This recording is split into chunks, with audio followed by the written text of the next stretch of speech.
Alors je crois que cette conférence avait un intérêt particulier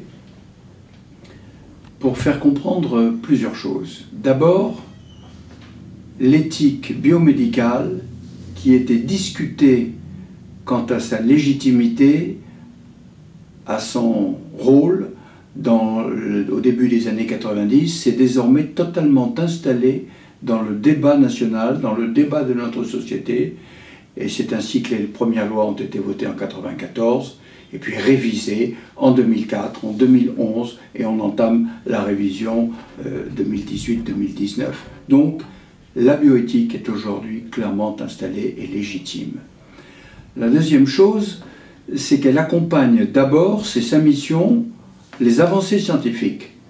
Car les avancées scientifiques posent des questions nouvelles, inédites, auxquelles il faut apporter des réponses. Par exemple, aujourd'hui, la technique qui permet de modifier les gènes pose des questions. Car remplacer un gène malade par un gène normal, tout le monde est d'accord, mais remplacer un gène normal par un gène plus performant, on change de niveau de préoccupation et c'est la porte ouverte à des dérives éventuelles. Et puis enfin, la troisième chose, et là, c'est une réserve que j'ai clairement émise, dans la révision qui se prépare, on mélange, à mon avis, à tort, des problèmes scientifiques et des problèmes sociétaux. Quelle que soit l'opinion qu'on peut avoir sur l'extension de la procréation à toutes les femmes, il faut savoir que c'est un problème de société qui n'a aucun enjeu scientifique, et donc, à mon avis, ce sujet n'a pas sa place dans une loi de bioéthique, où on a beaucoup à discuter déjà des avancées de la génétique, de l'intelligence artificielle, des dons d'organes qui n'ont pas fini encore de voir régler leurs problèmes. Et donc, je pense qu'on confond les genres. J'ai essayé de montrer à chacun des éléments qui permettent de se faire une opinion.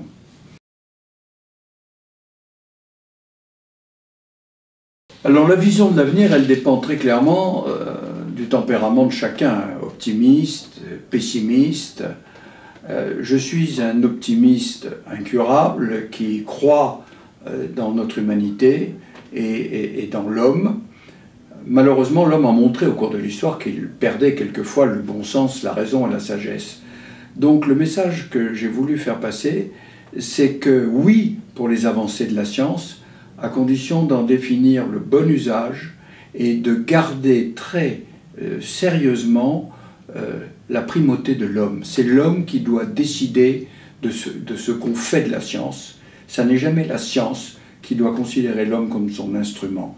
C'est ce message que j'ai voulu faire passer parce que l'avenir n'est pas évident et il faut que l'homme se prépare à répondre en conscience à tous ces sujets nouveaux.